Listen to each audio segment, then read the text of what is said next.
want to promote your business? Do you want to talk about your nonprofit organization? Do you want to talk about your culture? Introducing the online web TV, Afrique Today. Fogham, where you can watch us live at the same time on 4 platforms: Facebook, YouTube, Twitter, and using the Afrique Today app. Download our app today for Android or Apple. Promote your business today. For more information, go to www.afriquetoday.com. Afrique Today, the best of digital TV.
Evening and welcome to American Africans United, hosted by Afrique Today. As you know, this is our regular Fridays, and we're really glad to see everyone out there today, and hopefully you enjoy our show. We have an amazing person today with us. But as you know how we start our show with a little video. But first I wanted to say last week I'm really excited that many of you came on and watched mass incarceration, our origins. Now we're here today to talk about solutions and ending mass incarceration. So as we know, this has been a problem for decades. We've talked about it for every single administration that I can remember. I know many of you probably can remember the same. We've always talked about ending mass incarceration, and here we are coming up with a new administration again. We're talking again about ending mass incarceration. But before we start, I'm going to tell you a little bit about our guest today, and then we're going to show, like we always do, a quick video just to set the tone. So I want to welcome you again, myself, Dr. Yvette Butler-Yaboa, and my host, the Invisible Man. Hello. So our guest today is going to be Darius Stanton. Many of you might know Darius Stanton. He is the CEO of the Stanton Group, management consulting and human development firm. He is the vice president of the Clean Air Tour International Environmental Educational Company. He has an impressive history. So I'm gonna go a little bit over his history because he is the one here to talk about ending mass incarceration. He's also an associate psychology professor at the Anne Arundel Community College. He has a master's degree in human resources from the Lincoln University, the former city of Annapolis drug czar on Mayor Hopkins' administration, also the former vice president of operations of My First Start at Gapbuster at the Boys and Girls Club of Metro Baltimore organizations. He's also currently the vice president of the Maryland Black Caucus Foundation. He's the host and producer of his own show and podcast, The Morning Show, on Facebook and YouTube, and a cable television on daily morning show titled Good News Buoy. So I'm not going to go into a lot of his history. I'm going to have him talk a little bit about himself. But Darius, we see you there, but I want you to wait to tell us a little bit more about yourself. We're going to show a quick video, and then we want to hear from you, and then we're going to go straight into ending mass incarcerations and solutions for that. So can we play the video really quickly? Then we're going to have Mr. Stanton, and that's Darius A. Stanton. I have to remember that A, and he'll tell us what that A stands for once he comes on and introduces himself. Can we show the video, please?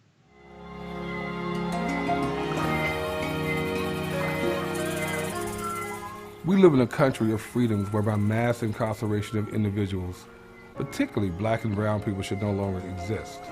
Criminal justice transformation is necessary to reduce the harm against black and brown communities. Our children are often left hopeless, neglected, and misdirected when their parents are incarcerated.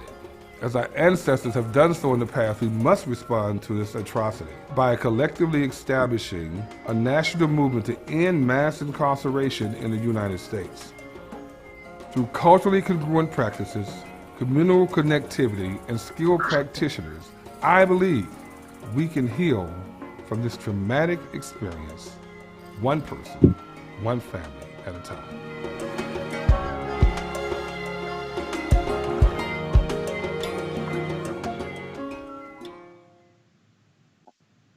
Thank you so much for that video. And we're going to bring to our special guest today, Darius Stanton. And one thing I forgot to mention is very, very important. For all of you out there who read Ebony, you might have seen Mr. Stanton in the 50th edition of the 50th anniversary of the Ebony magazine. He was actually one of 50 future leaders of America. Welcome, welcome, Mr. Stanton, to American Africans United. We are so happy to have you here today. Thank you so much. I'm excited about being here with you as well, Dr. Butler. Thank you for having me, and thank you for the great work that you all are doing at African Americans United and phenomenal programming that you all are pulling together each and every week. Well, we're excited to be here and do this. We're really big on unity, and I know you are. You're with us in this game, and I won't say this game, with us in this mission and this. I won't, I always say game, but we're in this for the lifetime. We have to make change, and we need all of us, and people like you, definitely on board. So Mr. Stanton, could you tell us a little about yourself and tell us what that A stands for in your name? Well, the A stands for all right, all right, all right. No, I'm just joking. The A stands for Anthony. My mother would jump all over me if she heard me say that. Yes, it's Anthony. So I'm very fortunate to have been named Darius Anthony Stanton, and that's what the A is for. Tell us a little about yourself, and I'm gonna tell you, I love your background. I mean, your background.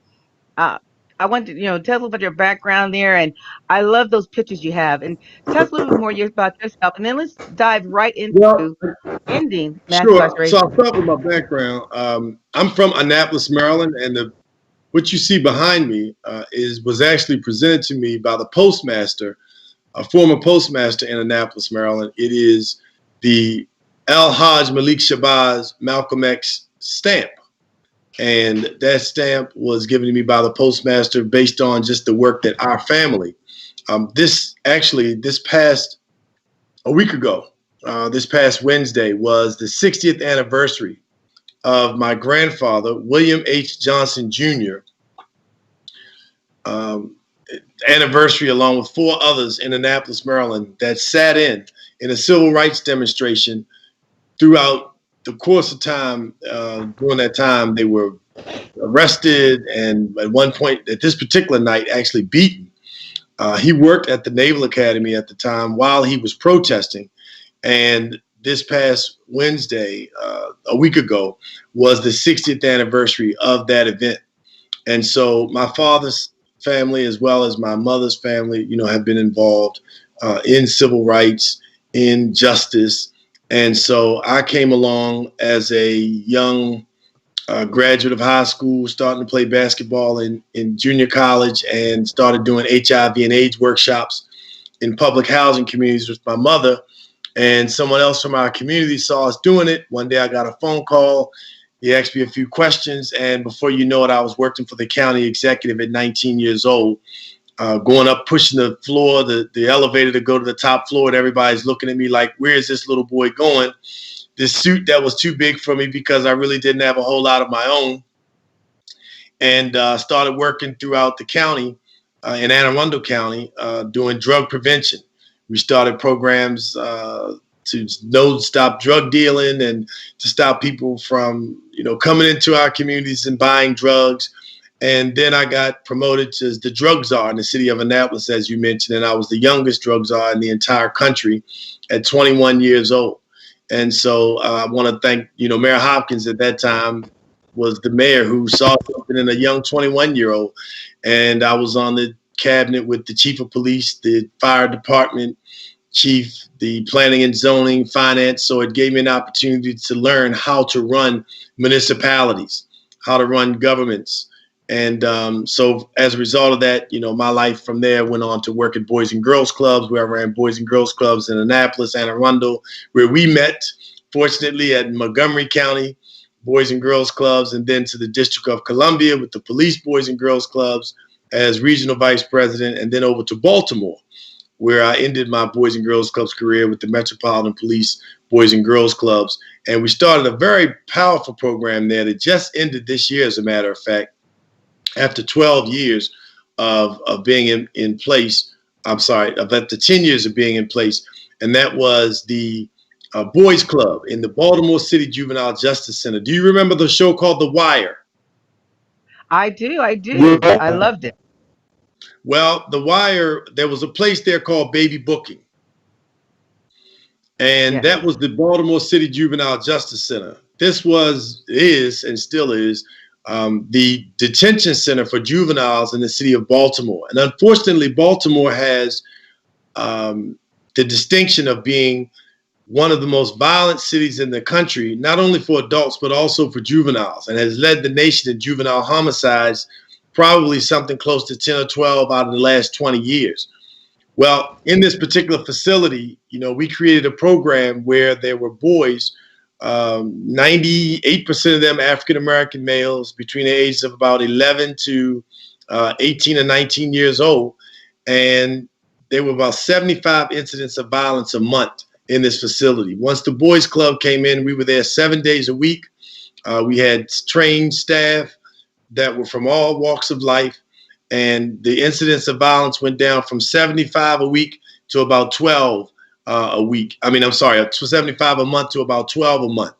The other key component, in addition to having consistent, positive, trusted models, and these were the things that the young men said were part of their evaluation, was the mental health component. 75% of the boys in the juvenile justice center system in the state of Maryland have been abused. 75% of them have been abused. And what they found were those who were involved in the most incidents of violence in the facility were also the ones who were most abused. And so they brought those young men on one unit and gave them intensive mental health therapy, as well as the remainder of the boys, including those boys, continued to be part of the Boys Club, which was you're very familiar with, but a youth development, basically like an African-American teen leadership program that we developed. And a shout out to the men who worked there, both Andrew Muhammad and the minister in Baltimore, Minister Carlos Muhammad, Sterling Robinson, Arden Smith, and Larry Bell were some of the gentlemen who worked in that facility, in some cases 7 days a week, just to make sure our young men had positive images of Black men to replicate. Now, you are the person to talk about ending mass incarceration and how some solutions about it and how we get there. I want to remind all of our viewers out there today, and we have viewers from all over the world today, including on Ghana. And I want to remind you that you can call in. This is a live show, so you can call in with your questions. But first, before we have any callers come in, I want to ask you, Mr. Stanton, can you discuss some of the effects and effects of incarceration on our society, and especially as it relates to young men and women? Can you tell us a little bit about some of the effects and affects of this? Well, there's so many. First of all, it's the trauma that is associated with incarceration. Understand what transpires even with juveniles. It starts really with juveniles because a great deal of the juveniles that come into our system go into an environment where they are not necessarily, they talk about rehabilitation. And so you have to, first of all, be habilitated before you can be rehabilitated. And the communities, I talked to you about the violence and the abuse that our young people are suffering from. So if you are in an environment where 75% of the juveniles who are incarcerated have been abused, that's physically, emotionally, sexually, or neglected. There's another statistic that illustrates that was done by the Baltimore City Health Department in 2009. And what that study showed was that out of the homicides that took place, can you imagine 49% of children by the age of 6 years old that had been involved in either perpetrating or victims of violence had been abused by the time they were 6 years old. And it was captured by child abuse, child protective services. If they lived to be 17 and then became victims of homicidal violence in Baltimore City, 97% of those children, 97% of them had been victims of abuse or some form of neglect in the home. So what that automatically says is that violence begets violence, abuse begets abuse, and these effects come from the fact that these young men are growing up in homes that are very traumatic, that are very poor, that are also continuously bombarded with negative images, but also with liquor stores. There's a direct correlation between alcohol and homicide. 50% of the homicides that take place in the United States of America, regardless of who commits them, involves alcohol. 40 to 60% of the sexual assaults in the United States of America, regardless of the color, involves alcohol. 40 to 60% of the domestic violence or incidents that take place, regardless of the color, involve alcohol. And so there's a direct correlation between alcohol and incarceration, in particularly violent crimes. But to the core of your question, what are some of the effects? Well, first of all, when you think about a community that is plagued with incarceration, over incarceration, we happen to be seated in the state of Maryland, although your viewership comes from all over the world. When you think about that and you understand Maryland incarcerates more African Americans per capita than any other state in the country, that is just, it's astonishing, and it's a shame. As an African American male who's an adult who's been involved in this work for 30 years, as I just described, I take responsibility for not breaking that yoke. I take responsibility, even though I've been working almost every day of my life to eradicate that situation. I still feel partially responsible. But what transpires is when that family system is broken, when that father is now incarcerated, those resources, that takes the financial resources out of the home, that takes the emotional support out of the home, that takes the additional physical resource to now take children to extracurricular activities. So if you're a mother and you're raising a child, on your own, or more than one child, you have to make a choice of whether or not you're going to have one child go to one program, another child go to another, because you can't pick both of them up. When you have two parents in the home, one parent can pick another child up, another parent can go here, another parent can be at work and still generating revenue or income. The other parent can continue to go out and make sure that the children are safe and at home. So you are leaving a complete void, a vacuum of leadership, a vacuum of support, a vacuum of financial resources. And then here's the ticker. After all of that, you still have to compensate and pay the jails to take care of the people that you're incarcerating, because they make you pay in commissary for toothpaste. They make you pay in commissary for the basic things that you need, you have to pay for once you're incarcerated. And so as a result of that, and don't forget the phone calls that are made and on collect calls that are made into the home, that's taken additional revenue out of the home after that void. And then last but not least, people say, make the distinction about doing the time and doing the crime and paying the time. Well, unfortunately, in our communities, because we've seen so much institutional racism, and you talked last week in depth about why it is we've been incarcerated at the rates that we have and been over-policed, and why there's 75% of the population in the American prisons, more than anywhere else in the world, in terms of in prison population is African American, and yet we're less than 15% of the total population of the country. When you look at that and understand that, at the core, you're creating a huge vacuum of leadership and fatherhood and responsibility of parenting in the home. And so as a result of that, our children suffer at the hands and the peril of abuse, of violence, and even unfortunately, in some cases, as you very well know, and we've seen from the law enforcement and criminal justice system themselves.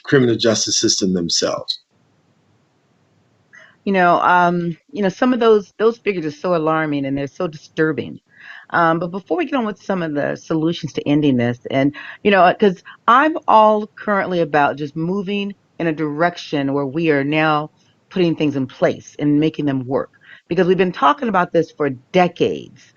When I went back and looked and I was pulling different information out, we've been talking about ending mass incarceration for over 30, 40 years, ending mass incarceration. And so, we keep talking about it, but I really want to get to what we can do to stop this. But tell me a little about, is there a way to turn around that school to prison pipeline?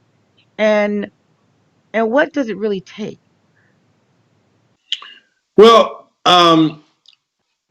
first of all, let me use a statement that we often use when speaking in our communities, and that is, it starts at home. It starts at home.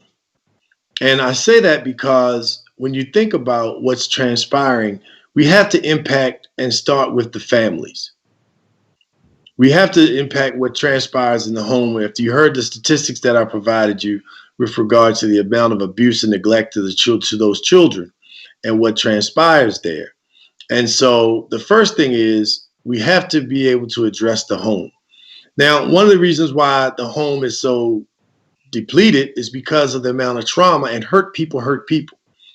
So we have to provide, you think about it, over the past 2 years, and this has been the case from each president. So, we can lay the blame on President Trump if we like, but every year, the United States government spends over $500 billion on the armed forces.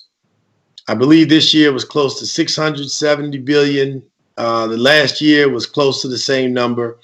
And again, they're working right now on a defense package, which is close to the same number. Now, we already have the number one military in the world, but that's how much money we're spending on the military.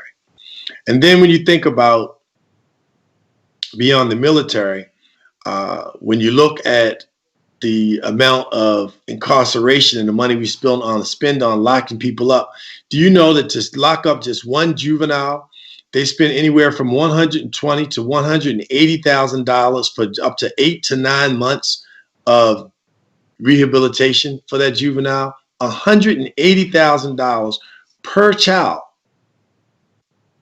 Those numbers, when you think about what you could do, $180,000 pays for, that's just 1 year, 8 months. $180,000 pays for college. So 4 we would years, rather some take. places, yes. So when you take those numbers and you redirect those resources and Mhm. create mental health in our homes and stability around our emotional, spiritual, and physical being, then you start to now take away the challenges that our families are enduring because we're providing them with the resources that are needed. So, number one, we have to create a scenario where, you heard the term and conveniently became the term that was used because it doesn't sound like it makes sense at all. Defund the police. Well, really, the defunding should take place across the board. In Anne Arundel County, there's a new county executive there named Stuart Pittman. And what he decided to do after looking at the incidents of violence, the incidents of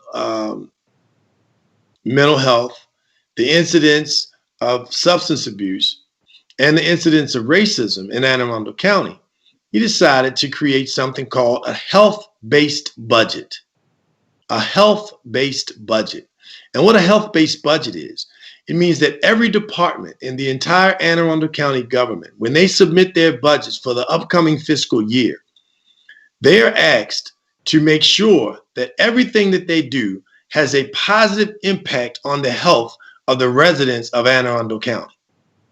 So as a solution, the first thing that we could do is to be able to create a budget in the United States government, in the government here in the state of Maryland, and all the other counties thereof, and municipalities that are focused on health first, because we recognize that these challenges that we are dealing with are coming and stemmed from trauma, abuse, neglect, and mental health.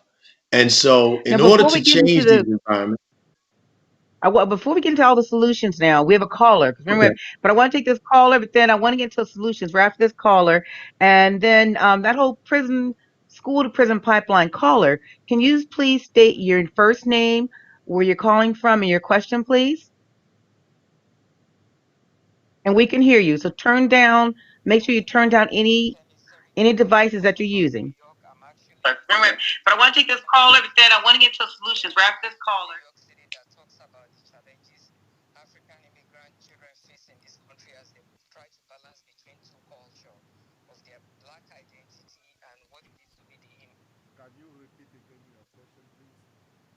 Can you hear the question?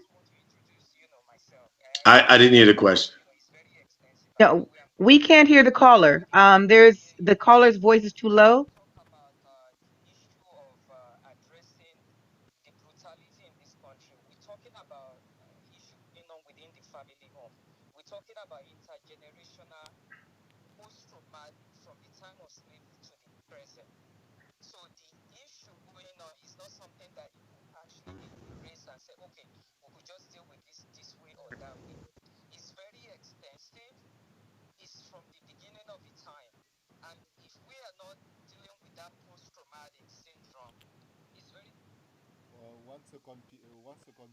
Can you hear? Did you hear the caller, Stanton?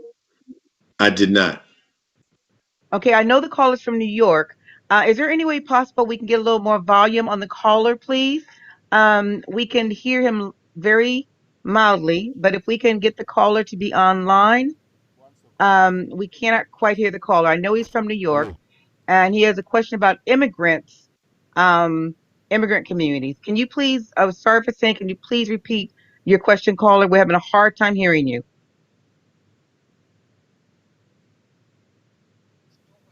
Caller, are you there?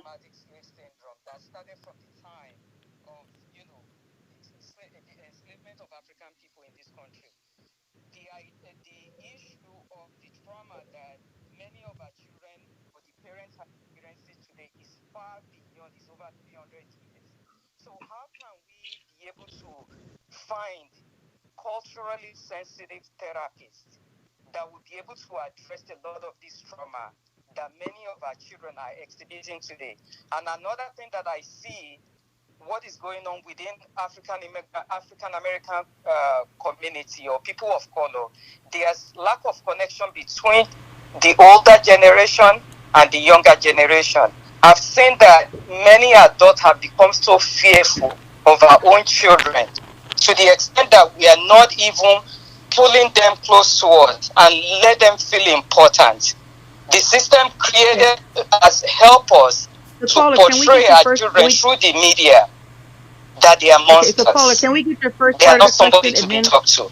And many elders of the community are so afraid of embracing and empowering our children. So how can we, adjust all these things? Also, talking, like I said, we need more of culturally sensitive therapists. Yeah. In our African American community or people of color, we don't believe in mental health or mental illness. We have a thing where we talked about, we're strong African people. Our ancestors went through it. We should be able to go through the same thing. But we are not looking at that we are all human beings, just like white people have therapists and they're able to deal with the emotional problem. We too, we need to re-educate our community regarding that. Through educating our pastors, the imam, and all these leaders within our community, we need to address it. Because like I said, as an African immigrant, for me to be in this country, I had to re-educate myself in terms of, understand the struggle of African American community, because by me educating myself allows me to understand the struggle, even that as an immigrant, what many of our children will face in this country because they are all black. And understand also the impact of what colonization has done to the continent of Africa. So we need to focus more because the system is designed the way they want it to be. Is to create jobs for certain class of people within the society. It's income making, organization, and is made on the back of our children, our people, from generation to generation. So that's just, I want to push for more of people of color when it comes to mental health. We need to educate our community regarding mental illness so that before they get our generation, we're already working on it. We're already having therapy that is culturally sensitive to the need of our people. Thank you. So caller, thank you so much, caller. And now the caller had a lot to say, and there was some questions in there. I hope you got those questions, because that was a lot. And caller, we want to thank you first of all for all your comments and your questions. Can you respond to that? Yes, thank you, caller, for your addressing a number of issues that are very key. I want to share some resources with you right away that are going to address the caller's concern. The first resource is a school that we recently started. This is actually the second month of the school. It was started during the social justice uprisings here in the United States and throughout the world as a result of what took place with George Floyd. But we've been talking about this for eons. I was raised in a community of what we call a culture community, where we learned about who we are, where we learned about the continent of Africa not being Africa, but actually being Al-Kabulan, which is the word that was created in Kemet for the landmass that is now known as Africa, which was given by a Dutch man who happened to be white. And we started a school called Al-Kabulan Shule. Al-Kabulan Shule. So you can go and look it up right now. And one of the ways that we address what our caller talked about is knowing who we are, knowing the richness of our community, knowing the richness of the origin of African people, Al-Kabulan people on the planet Earth, I should say. And that's ALKEBULAN.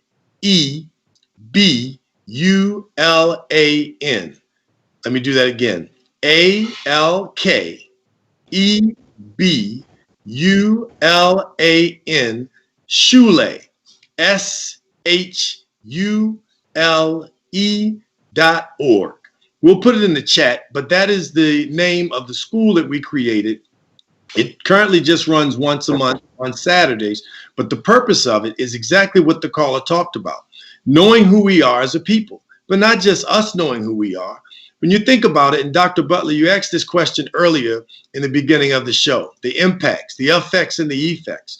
Well, one of the impacts that takes place, and one of the reasons why we are so mentally challenged, is because when we go to school here in the United States of America, and guess what?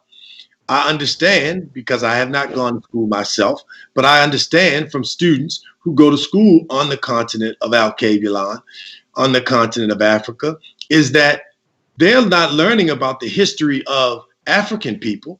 They're learning about whoever colonized them. So in French nations, they're learning the French history, and then the history after they were colonized, not the history of the greatness of Imhotep and Tut and Isis and all the other people all the other great, the thousands of millions of great African people, Alcavians, who created math and science. So when we go through these books and we see ourselves year after year after year, or we don't see ourselves and nobody else sees us, then what kind of respect would you have for yourself if you don't see yourself? So that's number one. Number two. Well, before you go on to answering, I'm sorry for interrupting, Mr. Stanton. I said that we have a call-in show. So hold your thoughts, and I want to get this caller also. But I want you to keep the questions, the responses to the other young man's question. But let's take the next caller, because we have about less than 30 minutes left. I want to get all these calls in, but I do want to get to more solutions. Caller, please state your first name, where you're calling from, and your question, please. Caller? This is Tony. My question is, what are we doing about the marijuana situation that is now in the House to decriminalize marijuana so that the over number of African Americans can be released from prison? I'm from Annapolis, Maryland. Thank you so much, caller, for your question. Can you finish responding, Mr. Stanton, to the first question, then answer that question about I read it today as well, decriminalizing marijuana, and what does that really mean? So thank you so much, caller. Well, I got to, first of all, thank you to that caller for asking such an astute question. I have to give credit where credit is due. I want people to remember this term. When you're in leadership, when you're in power, you must act like you're in power.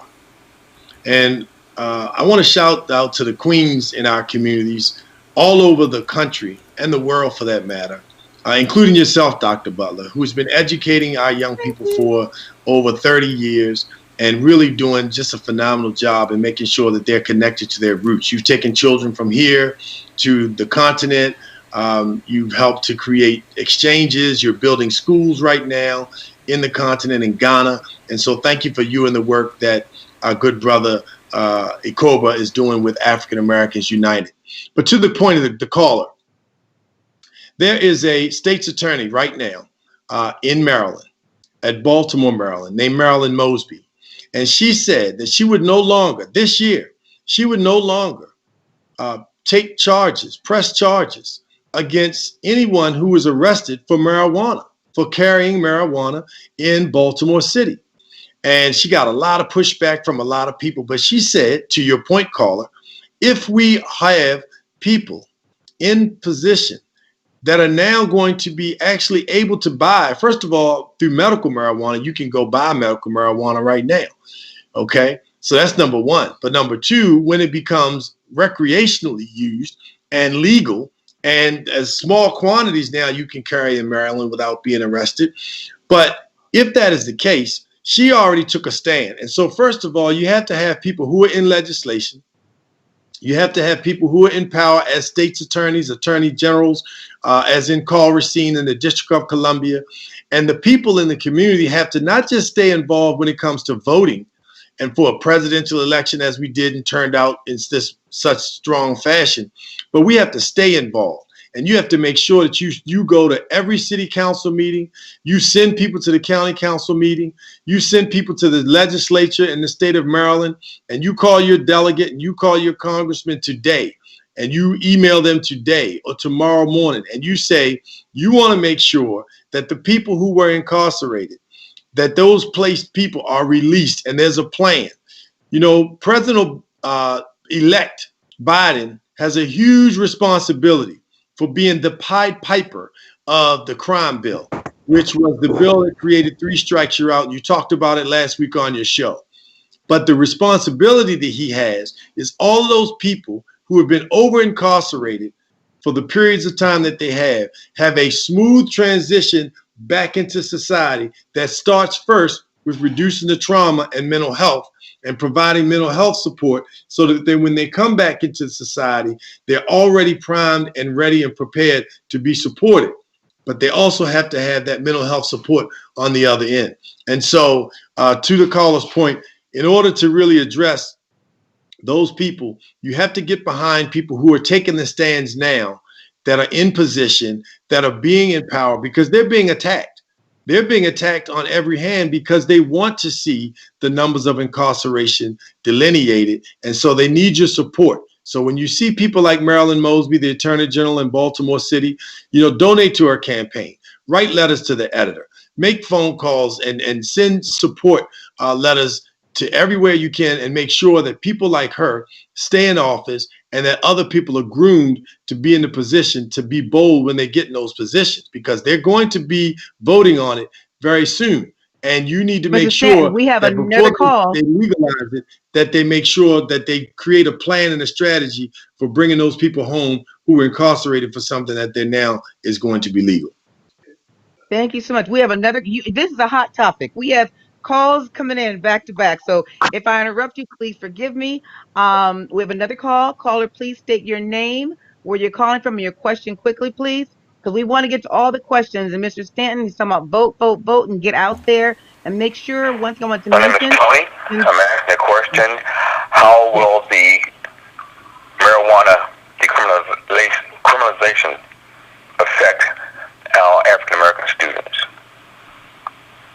And that was Tony from, where are you from, Tony?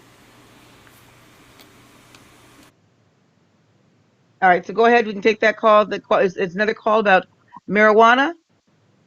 So first of all, we remember this premise throughout the call, please. It starts at home. It starts at home.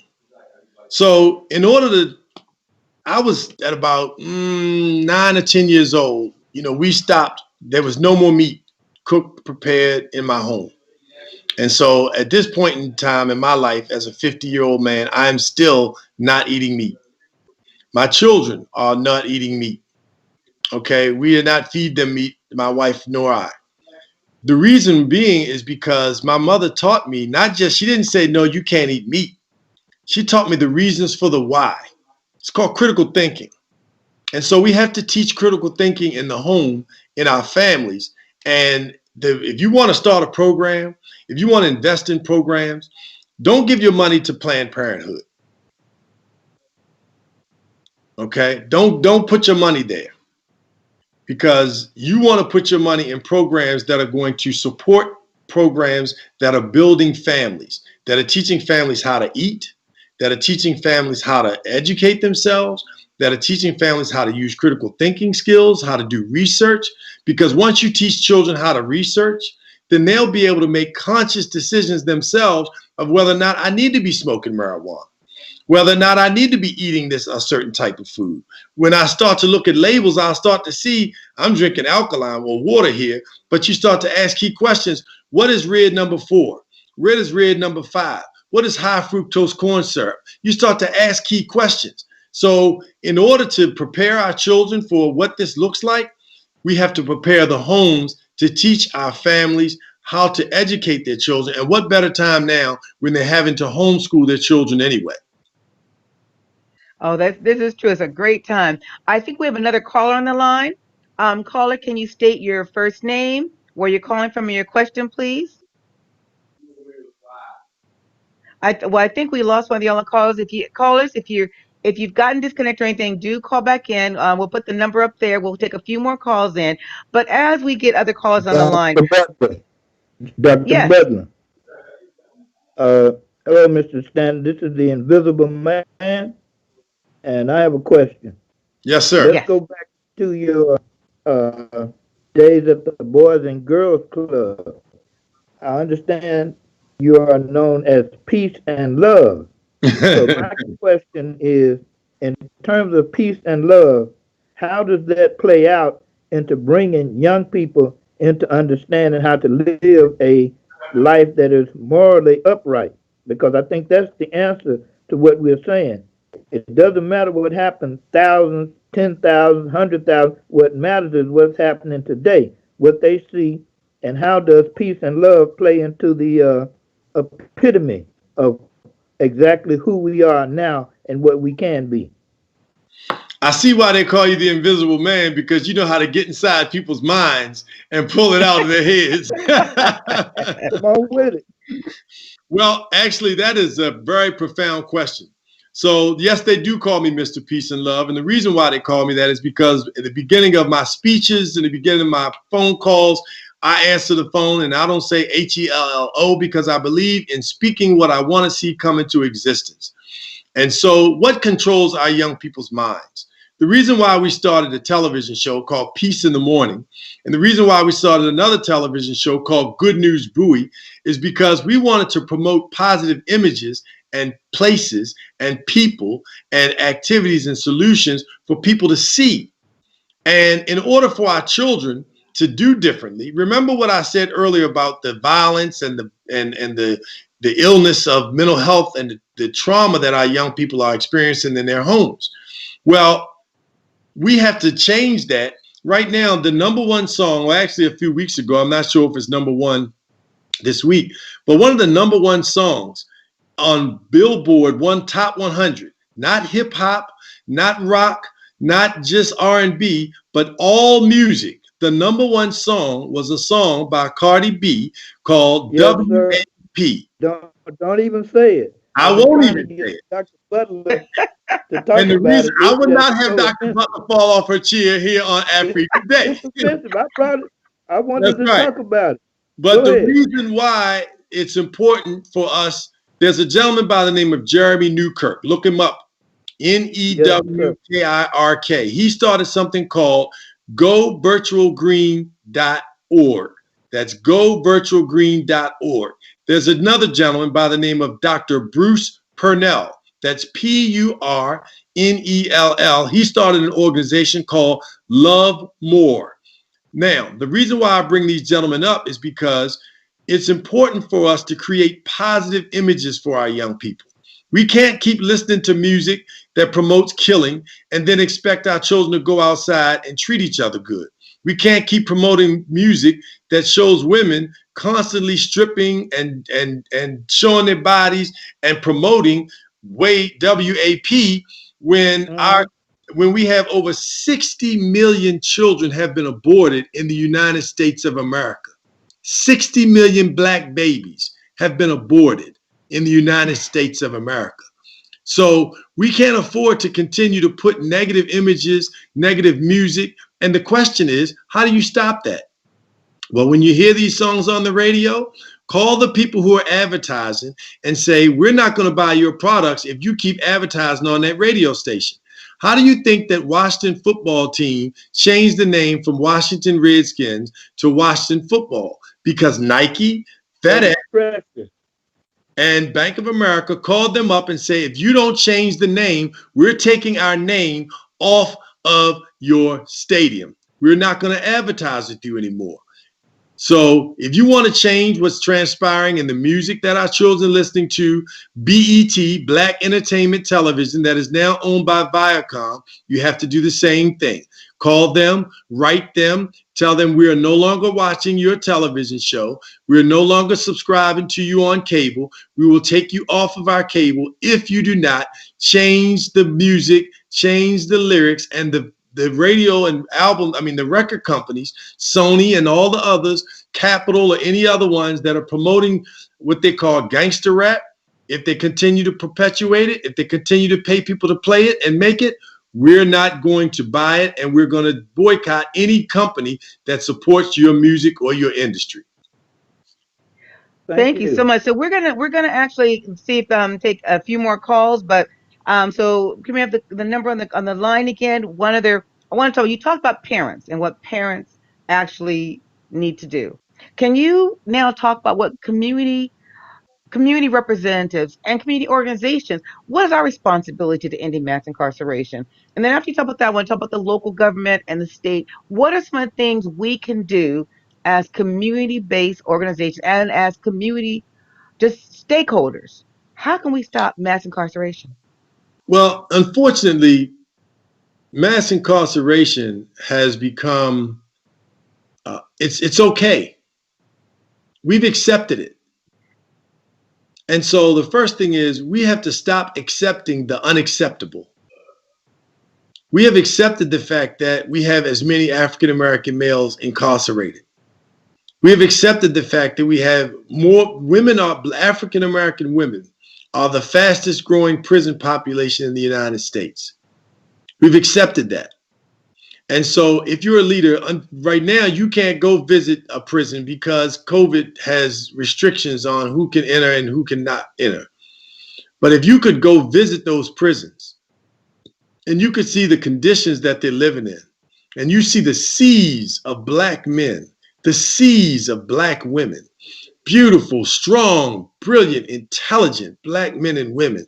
In some cases, women are in jail right now for killing or hurting someone who was abusing them for 5, 10, 15 years.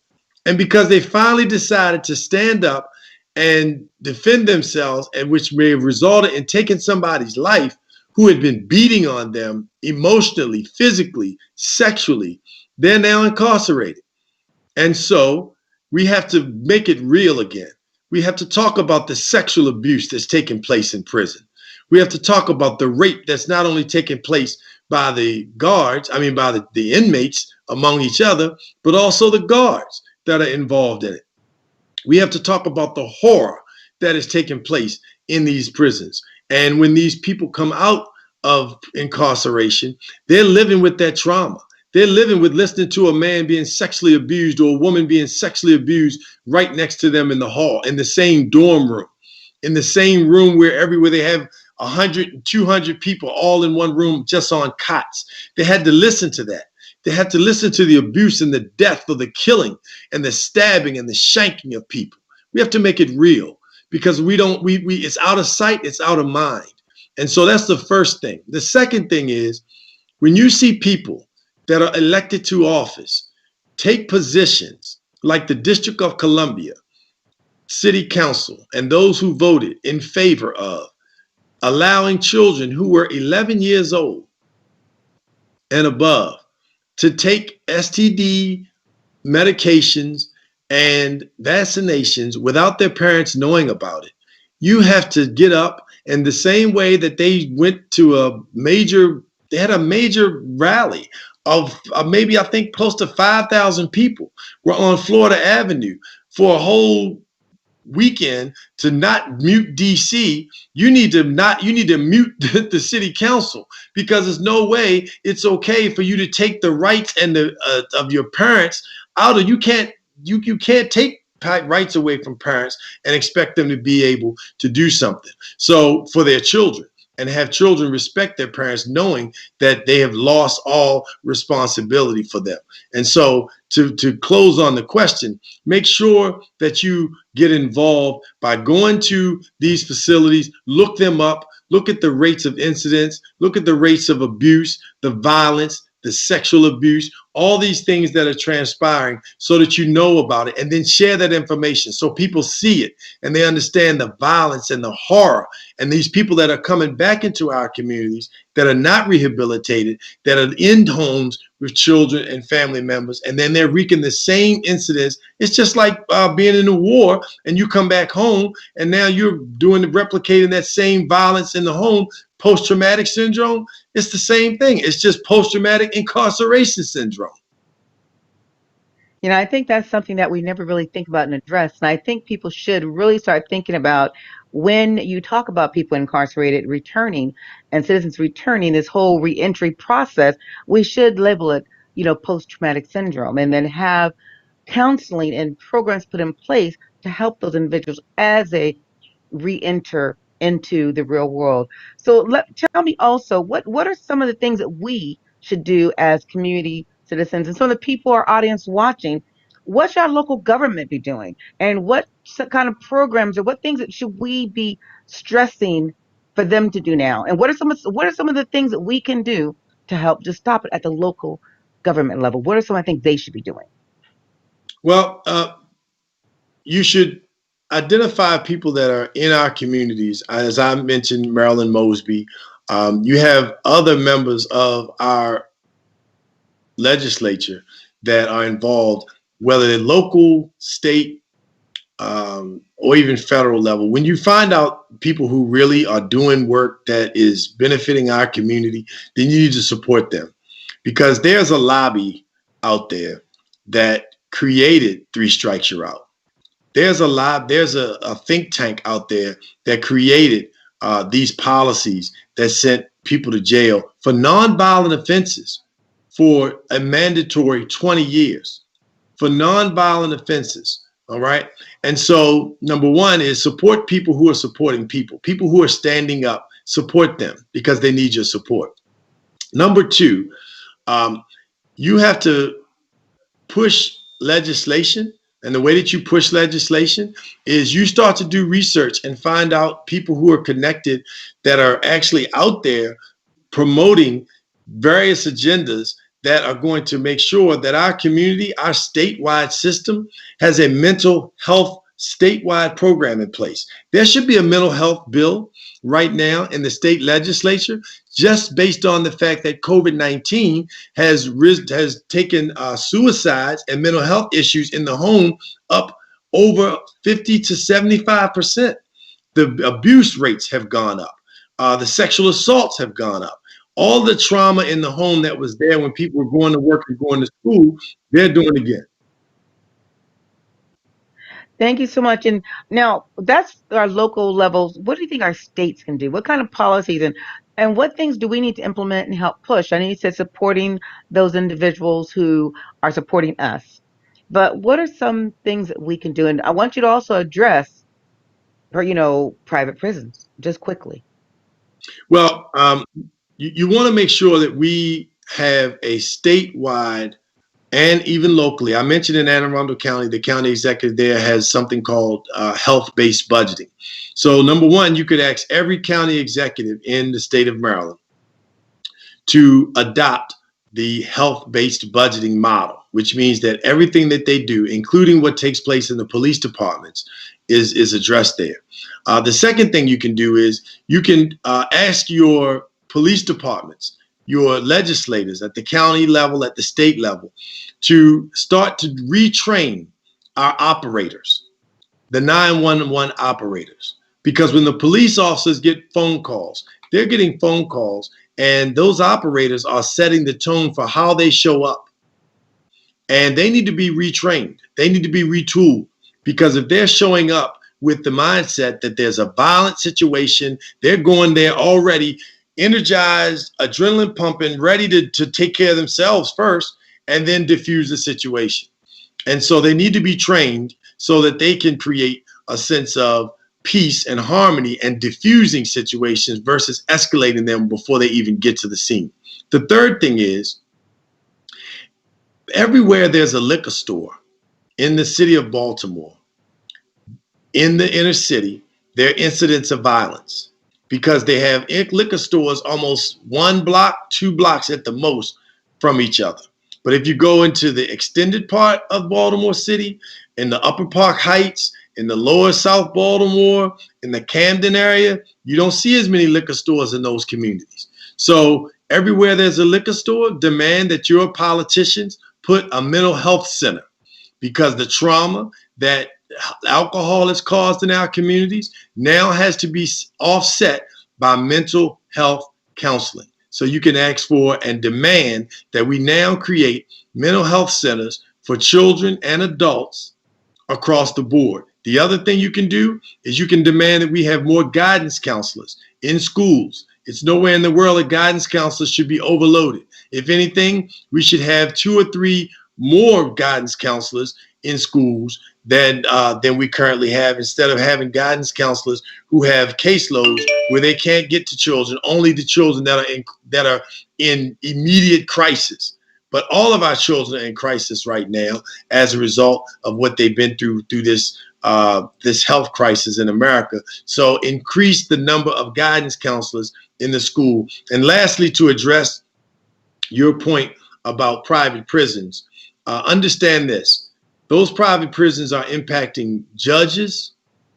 They have judges that have already been found, the same way you have pharmaceutical companies that are providing this most recent vaccination, that have paid doctors, that have paid people, that have lied about their results and still sold products. The same thing is happening with judges. There was a judge in Michigan.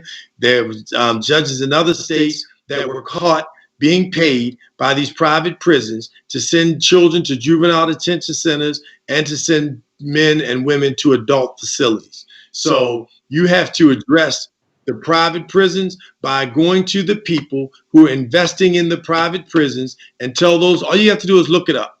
Look up the list of those companies that are dealing with this issue. And when you look up those companies, stop spending your money and start posting on your social media that you're no longer going to this company because they support private prisons. You're no longer going to Starbucks because they support private prisons. Meaning support, they have, they're paying people below minimum wage to work for them, and they're paying them below minimum wage, less than $2. And they're not coming out and guaranteeing them a job after you work for me for $2, almost like a slave wage an hour.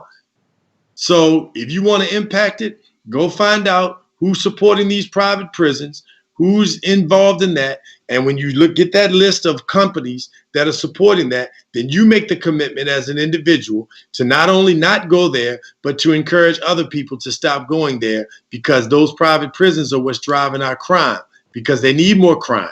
Because in order for them to have prisoners, they need people to commit crimes. In order for them to commit crimes, they need people to overpopulate with police and arrest people who should be sent to a mental health institution or treated for mental health. And instead, they lump them all together and send them to jails to feed that pipeline.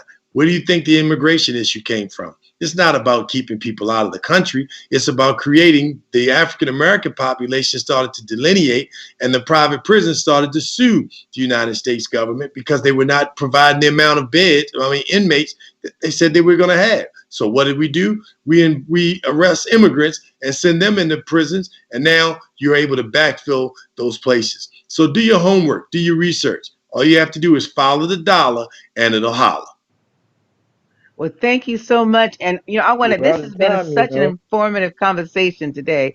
And I really think that I hope that our listeners learned a lot from Darius A. Stanton. I know I did.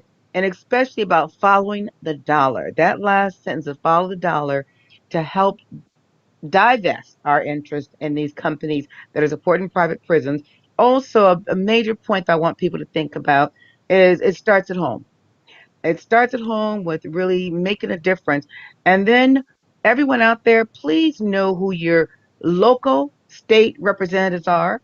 Know who your federal representatives are, so your congressmen, your senators, because this is where your dollar meets the road and where your voice matters. They need your voices, but they also need your votes. And we can control where we put our votes if people aren't supporting people. So you need to know who these people are. So I give everyone a task today out there. Find out who your local council people are, who are controlling your district, who the ones are at large. Find out who your state representatives are. Who is your state delegate? Who is your state senator? Which areas do you live in for this? Also, who are your congressmen and your senators? Please know all these things, because these individuals are the ones who are making these laws for us. They impact us. And make sure, look at their history to see if they are actually impacting positively people, and make sure they are doing what we need to do for us. I want to thank Darius Stanton for coming on to us today. And I hope, like I said, again, I hope you learned something. I want to thank my co-host, Invisible Man. And I want to definitely thank Afrique Today so much for hosting us every Friday on our show. We'll have a new location, hopefully this Friday, so you'll see a new location. But I want to thank you all. And for all that, good night. Peace and love. Good night. Peace and love.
Do you want to promote your business? Do you want to talk about your nonprofit organization? Do you want to talk about your culture? Introducing the online web TV, Afrique Today. Fogham, where you can watch us live at the same time on 4 platforms: Facebook, YouTube, Twitter, and using the Afrique Today app. Download our app today for Android or Apple. Promote your business today. For more information, go to www.afriquetoday.com. Afrique Today.